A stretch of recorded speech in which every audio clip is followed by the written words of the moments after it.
नमस्कार. आपली गीतेची एकूणच कथाच म्हणूया आपण याला, आता हळूहळू भगवंताच्या स्वरूपाच्या दर्शनाकडे जाऊ लागली आहे आणि यानंतर भगवंताचं विराट रूप दर्शन होणार आहे आणि मग त्यानंतर आपली महाभारताची कथा पुढे अशीच मार्गक्रमण करत पुढे सरकणार आहे. अजून बराच अवधी आहे, चिंता करू नका, अजून बराच अवधी आहे आणि त्यासोबतच अजून वेगळ्या कथा घेऊन आपण येणारच आहोत. या कथा सांगाव्या लागतील, या कथा आणाव्या लागतील, कारण भगवंतानीच गीतेमध्ये अर्जुनाला आपल्या रूपाची ओळख सांगितलेली आहे. अर्जुन संभ्रमित आहे, अर्जुन अस्वस्थ आहे, तो देवाला जाणून घेतोय आणि जाणून घेत घेत देवाला विचारतोय, देवा तुला ओळखायचं रे कसं? आणि मग देव त्याला ओळखायचं कसं हे प्रकार अगदी छान पद्धतीनं समजावून सांगतात. म्हणजे 10व्या अध्यायामध्ये भगवंतांनी अर्जुनाला जे सांगितलंय ना ते फार रंजक आहे. म्हणजे ते आजही लागू पडतं असा माझा विश्वास आहे. भगवंत म्हणतात, जेथे जेथे तुला विभूती, ऊर्जा, दैदिप्यमान आविष्कार दिसेल तेथे तो माझ्याच तेजाचा अंश आहे असं समज. शोधायचं कसं? खूप सोपं आहे, काही कारण नाही, इकडे तिकडे तोंड मारत जायचं नाही, काही करायचं नाही, कुठे जाऊन हिमालयात जाण्याची गरज नाही, कुठे काही करण्याची गरज नाही. जिथे जिथे तुला विभूती दिसतील, ऊर्जा दिसेल, दैदिप्यमान आविष्कार दिसेल, तिथे तिथे माझ्याच तेजाचा अंश आहे असं समज. देव कुठे असतो?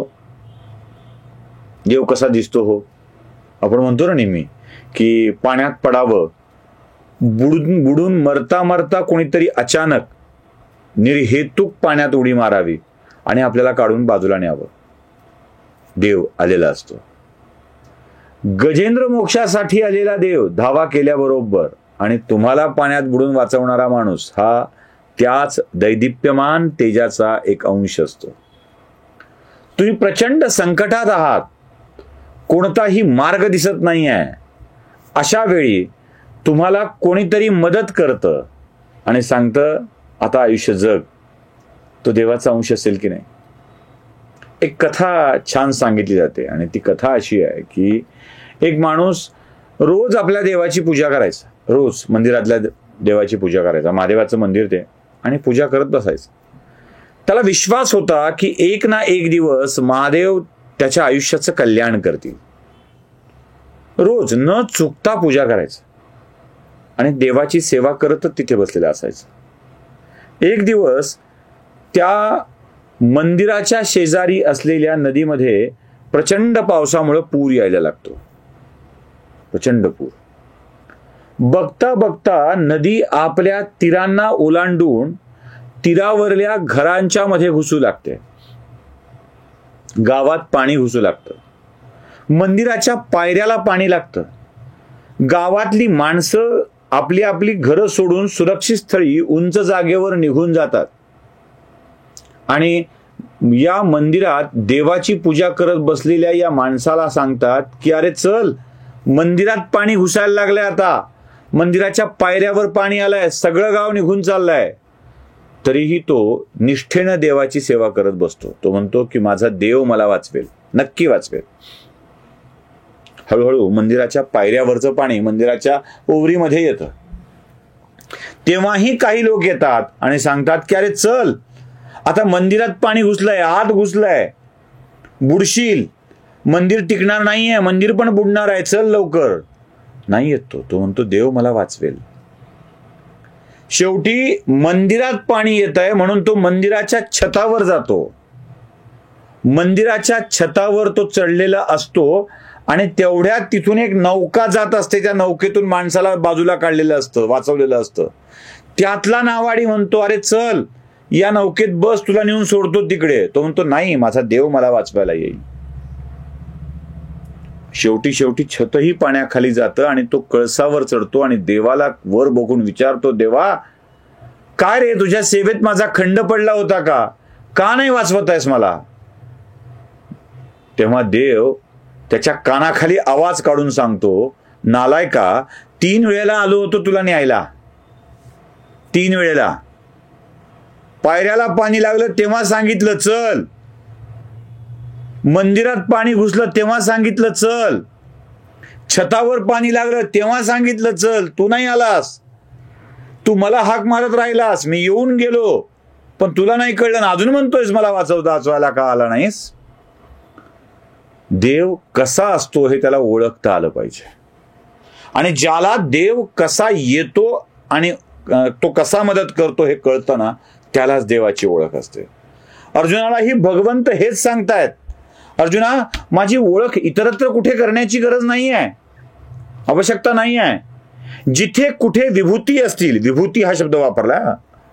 विभूती का? कोणत्याही अपेक्षेशिवाय, कोणत्याही मोहाशिवाय, कोणत्या लाभाशिवाय मदत करणारी माणसं, समाजाचं कल्याण करणारी माणसं, ती विभूती असतात. त्याला विभूती म्हणावं. नाथांनी फार छान सांगितलंय, जैसे मेघमुखे अधपतन अधपाते निवती जन अन्नदान सकळासी. मेघमुखे अधपतन अधपाते निवती जन अन्नदान सकळासी, तैसे योगियाचे खालुते येणे इहलोकी जन्म पावने निज ज्ञान उद्धरी. म्हणून तिथे शब्द वापरलाय तो, जो विभूती हा शब्द वापरलाय ना त्यासाठी वापरलाय. योगिया काय करतो? तो खाली येतो, आपल्या ज्ञानाने लोकांचा उद्धार करतो, अशी स्वानंद तृप्ती देतो की त्याला विकृती असत नाही. उदकाचे सुखते किती सवेची क्षणे त्रशिते होती, योगी आदे स्वानंद तृप्ती सुखासी विकृती पै नाही. त्या दैदिप्यमान तेजाचा अंश असतो त्या योगियाच्या मध्ये, तिथे असतो ईश्वर. त्याला ओळखता आलं पाहिजे. ऊर्जेचा अखंड झरा असतो ईश्वर. त्याचं अस्तित्वच आम्हाला दैदिप्यमान करून टाकतं, आमचं आयुष्य उजळवून टाकतं. अरे देव दिसला, देव असला की बाकी कोणत्या गोष्टीची गरजच नाही पडत. असं वाटतच नाही की आपल्या आयुष्यात अजून काही आलं पाहिजे. जिथे जिथे म्हणून दिव्यत्व आहे, तिथे तिथे तो देव असतो. अर्जुना, त्याला ओळखायला शिक. खर तर अर्जुनाला सांगायचं होतं भगवंताला, अरे तुझ्याच समोर बसलोय, तुझ्याच रथाचा लगाम हातात घेऊन, आणि तू मला ओळखत नाहीयेस अर्जुना. जिथे कुठे विभूती असतात, ऊर्जा असते, दैदिप्यमान आविष्कार असतो, तिथे तिथे मी असतो अर्जुना. माझी ओळखण्याची हीच खूण आहे. नमस्कार.